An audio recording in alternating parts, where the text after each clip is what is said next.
pessoal, beleza? Meu nome é Bruno Rocha, especialista em investimentos, e o vídeo de hoje é sobre o mercado de ações. Como funcionam as ações, para que servem e qual é a finalidade de você parar, perder o seu tempo aí tentando entender esse mundo e como funciona.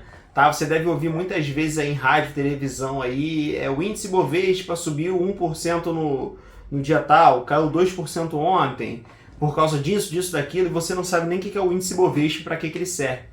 Tá? O índice Bovespa ele é formado por 81 ações, tá? Esse número varia muito de quando você vai estar vendo esse vídeo, porque para a ação entrar ou sair desse índice, ela tem que atender alguns critérios. Às vezes tem mais de 81 ações, menos de 81 não é uma regra.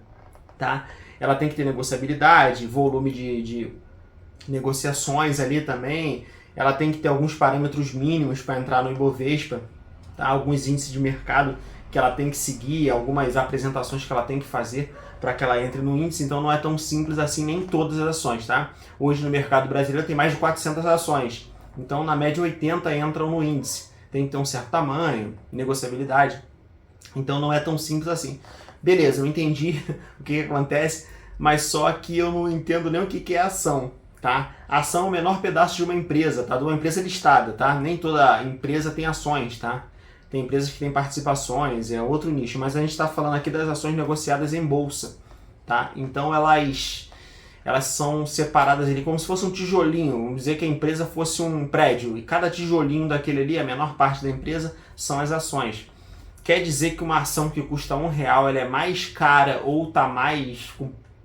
vale mais a pena você comprar do que uma ação que custa R$10? Não tem nada a ver. Você tem que sempre pensar numa pizza. Tá? A pizza tá lá. Você dividir ela em 4 partes, se dividir ela em 8 partes, vai fazer com que essa pizza fique maior?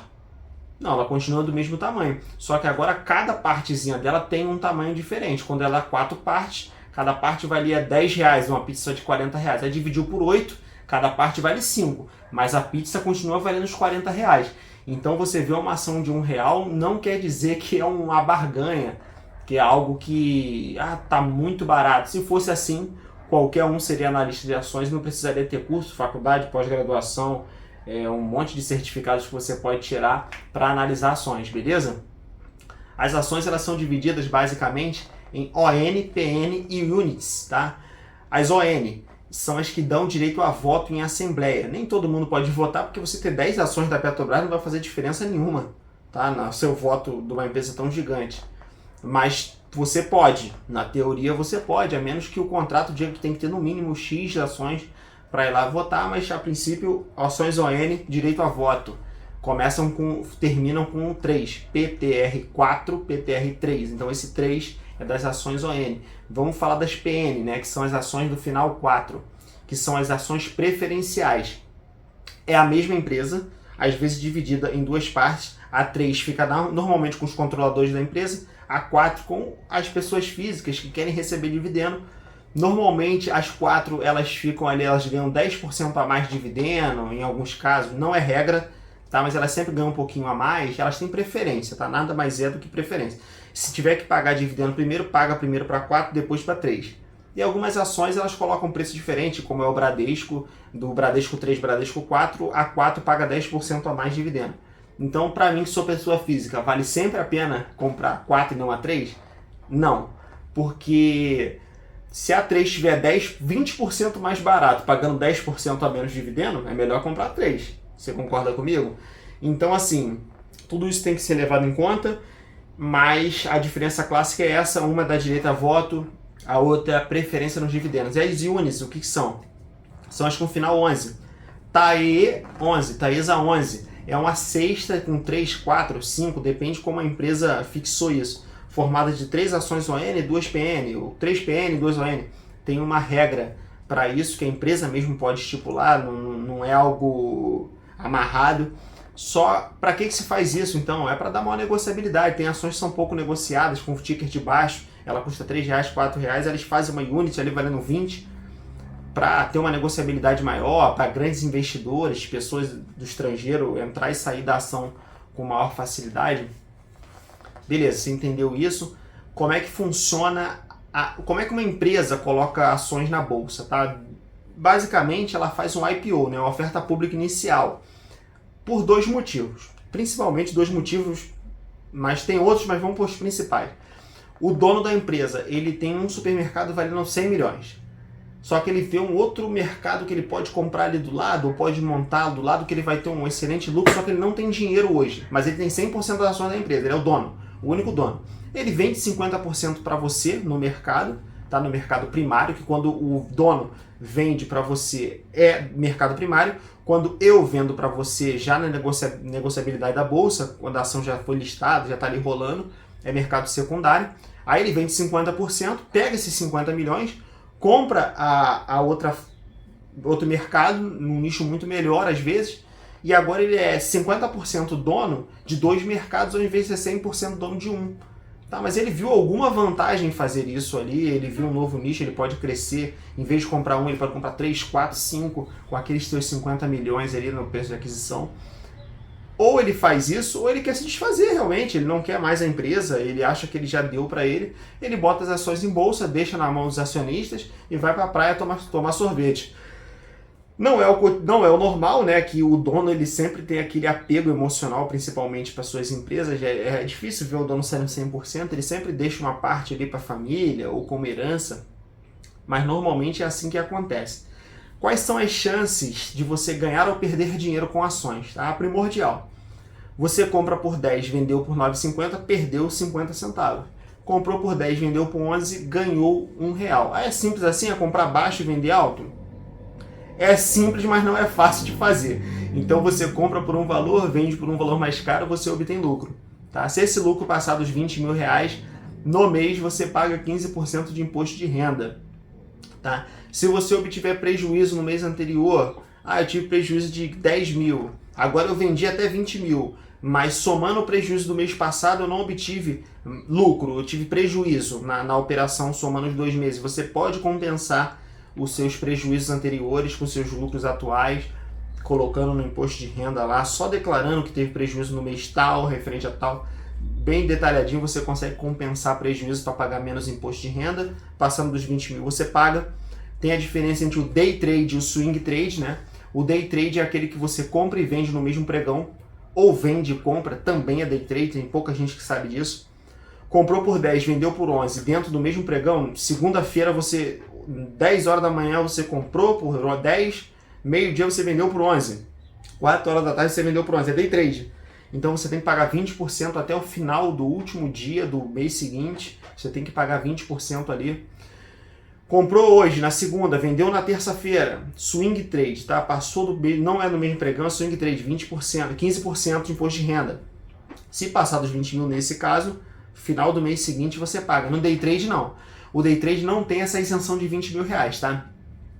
Comprou, vendeu, teve lucro, tem que pagar. Porém, não se faz DARF com menos de 10 reais, tá? Se você obteve lucro, mas só que os 20% não chegaram a 10 reais, você guarda, anota aquele valor ali, deixa anotadinho, para na próxima venda com o lucro em day trade você vai lá e complete, pague seu DARF até o mês seguinte. Não pode deixar, senão cai na malha fina, atrasa teu imposto de renda depois. Beleza? Tem esse jeito de ganhar com ações, tem a parte dos dividendos, que são os lucros pagos pelas ações. Toda ação paga dividendo? Só as PN pagam dividendo? Tem gente que pensa isso, não tem nada a ver, tá? Porque tem ações que só tem ON, só tem final 3, tá? Porque tem um nível de governança no mercado, e ações que só tem o final 3 normalmente são do novo mercado, que é o nível máximo de exigência da B3, são empresas que passam por exigências maiores, normalmente são mais difíceis de ter algum tipo de calote, de ingerência, porque elas são mais bem monitoradas as que só tem o final 3. Não que você não deva comprar as que tem final 4, tá? É só uma observação. Os dividendos nem todas as empresas pagam, como eu falei. As empresas elas pagam dividendo quando elas têm lucro. Se ela não teve lucro, ela não paga dividendo. Ou se ela for uma empresa de crescimento. Tá? Há pouco tempo a gente viu até a Meta, né, que é a dona do Facebook, distribuir dividendo e nunca distribuiu. Por quê? Tem empresas que elas estão em processo de maturação ainda. Tá? Ela cresce muito, não vale a pena ela entregar um dinheiro para você se ela podia usar esse dinheiro para crescer o dobro do que o dinheiro que ela vai entregar para você. Então, o que ela faz? Ela investe no próprio negócio. Você não vai receber o dinheiro na sua mão, mas o preço das ações vai subir durante o tempo, tá? E tem um juros sobre capital próprio. Lembrando que os dividendos são isentos, tá? Eles não são isentos porque o governo brasileiro é bonzinho ou porque ninguém é bonzinho. há uma crítica muito grande no mercado porque eles dizem que o Brasil e a Letônia são os únicos países do mundo que não cobram dividendo. Não é isso, tá? Não se iluda com isso, não. O Brasil e a Letônia não cobram. A Letônia eu não posso dizer, o Brasil eu posso dizer porque o Brasil paga muito imposto antes de distribuir dividendos, tá? O Brasil é o segundo país que mais cobra imposto de empresas. Então, ninguém é bonzinho aqui. Só é cobrado em etapas diferentes, tá? Tem a contribuição sobre o lucro líquido e inúmeros outros tributos que a empresa paga aí. O cara que é empresário no Brasil, ele é um verdadeiro vitorioso. Se ele faz tudo direitinho, ele é um super-herói. Então, assim, tem a parte dos dividendos isentos, juros sobre capital próprio. A empresa, ela entrega, é como se fosse um dividendo, cai na sua continha ali, só que é tributado em 15%, tá? A empresa consegue abater do lucro que ela teve, antes da última linha do balanço patrimonial, ela lança ali, é um termo mais contábil, mas o que resume? Ela tinha que tirar 10, ela tira 15 da fonte, te entrega 8,50. Você precisa gerar um DARF desses 1,50? Não precisa. Tá? O abatimento é na fonte, então não se preocupe com isso. A empresa já lhe entrega ali. Quando eu faço lá no imposto de renda, o lançamento das minhas ações, eu tenho que pagar alguma coisa, que é o grande medo das pessoas, né? Ela fica com medo de investir em ações porque ela acha que, mas eu recebo R$1.000 no final do ano no imposto de renda, pô, se eu começar a fazer ação, será que eu não vou ter que pagar porque eu tive lucro? Não tem nada a ver. Você só tem que informar para o governo qual foi o seu bem. Eu tinha 10 mil no ano passado, agora eu tenho 20 mil, tá? Porque o governo sempre pede para que você coloque, obviamente para ter um controle, para ver se não há falcatrua, fraude, etc. Mas também para você justificar, tá, seus bens. Você não tinha nada, do nada você compra um apartamento de 500 mil, sendo que você ganha 100 mil por ano. Não faz sentido. Como é que você fez isso se ano passado você declarou que não tinha nada? Não tinha bens, não tinha patrimônio, não tinha ações, não tinha fundo imobiliário, não tinha nada. Da onde veio esse dinheiro? Foi de uma herança, tá? Então você tem que botar. Então, assim, é mais um controle aí para que não haja fraude, desvio, lavagem de dinheiro.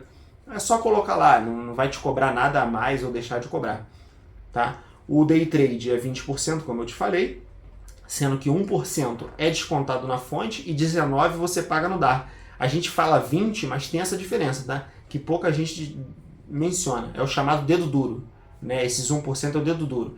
Ele pega esse 1% para ter uma conta, né? Ele sabe que se 1% é R$1, obviamente 20% é R$20. É mais fácil fazer essa conta de quanto você deve para ele. E o swing trade é 0,005, é bem baixinho, mas eles sabem fazer essa conta para saber quanto será os 15%. Beleza? Esse mundo que você está conhecendo agora, você tem que pensar muito bem se você quer ou não quer investir em ações. Todo mundo tem que investir em ações? Não, tá? Eu acho que uma pessoa que tem um mínimo de tolerância ali ao risco, ela tem que investir em ações para multiplicar o patrimônio dela. Mas se você não consegue botar sua cabeça no travesseiro, dormir em paz, tranquilo, porque caiu 10, 15, 20, 50%, não investe. Ou se investe bem pouquinho, até você assimilar esse risco, ver se vale a pena. Não investe tudo de uma vez só. Ganhou 100, 200 mil reais. Vou montar minha carteira com 25% de ação. Vou comprar hoje as 25%. Não faça isso. Divida-se aportes grandes, principalmente de herança, venda de casa, carro. Se você quiser colocar no mercado, divide ali em 5, 10 parcelas. Deixa tudo em liquidez diária. Vai colocando ali 10% esse mês, mais 10% mês que vem. Não tem essa pressa toda de alocar todo o dinheiro, tá? Porque a taxa de juros no país aqui é muito alta, então o Tesouro Selic paga muito, então não há pressa para alocar em ações, fundos imobiliários ou mandar para o exterior. Vá com calma, faça isso gradualmente para você sentir se você está ficando preocupado, se isso está tirando teu sono. Não perca dias e noites olhando para home broker. O que é o home broker? Para quem não sabe, é onde as corretoras colocam ali a negociação, a compra e a venda de ações ali. Então não perca o seu dia inteiro olhando para isso. Isso pode viciar você, pode fazer você ficar mal, te dar uma certa ansiedade ali pelo preço caindo e subindo. Então não fique olhando para isso, foque no seu trabalho, foque no aumento da sua renda, porque a Bolsa de Valores e os investimentos em geral é para aumentar seu patrimônio de forma gradual e para que você tenha uma aposentadoria decente. Não vai te deixar rico. Aqueles caras lá de terno e gravata em filme americano, aquilo ali não existe, tá? O investimento em ações é para ser o mais monótono possível. Comprou, segurou 1, 2, 3, 4 vezes por ano, ela te paga um dinheirinho, você reinveste. Se você já estiver na fase de viver de renda, você usa para pagar seu custo de vida, mas não há o caso de você entrar em desespero porque caiu 50%. Se você entrou em desespero é porque você não sabe o que você está fazendo. Ou sabe, mas está muito exposto. Em vez de ter 25%, era para ter 5% em ações. Beleza? Eu espero ter ajudado. Manda esse vídeo para o máximo de pessoas que você puder. Deixa o like, compartilha aí. Tem muita gente que tem vontade de entrar nesse mundo, mas fica preocupado ali, principalmente se vai pagar imposto de renda no final do ano, se vai perder dinheiro. É bom que você delegue, se você não tem conhecimento, para um profissional, às vezes um fundo de investimento, uma carteira recomendada, ou qualquer outro profissional que possa lhe auxiliar no início, às vezes um amigo que possa te passar algumas dicas, alguns bizus, não dica de compra e venda, faça por você mesmo, mas algumas dicas de, tem que pagar o tributo mês que vem, você vendeu, então assim, alguém que possa te dar conselhos ali, principalmente pessoas que já passaram por essa fase inicial, tá? Entre em grupos e tudo mais, não siga diquinha, tá? Obviamente, nem em vídeo de internet ou nem em lugar nenhum, as 5 ações para comprar no mês de junho, tá? A ação é você fazer parte da empresa, você entrar como sócio da empresa. Se você for comprar ação de junho, de julho, que sócio você é, todo mês você vai comprar 5 diferentes, e na do mês passado você vai vender, vai manter, eles não falam isso. Então assim, qual o preço que sai, qual o preço que entra? Então, se cerque de boas pessoas, não fique olhando notícia o dia inteiro, e compartilha esse vídeo, manda para as pessoas que você gosta aí, que estão pensando em começar nesse mundo aí, deixe os comentários aqui se você tiver alguma dúvida, beleza? Fiquem com Deus e até a próxima.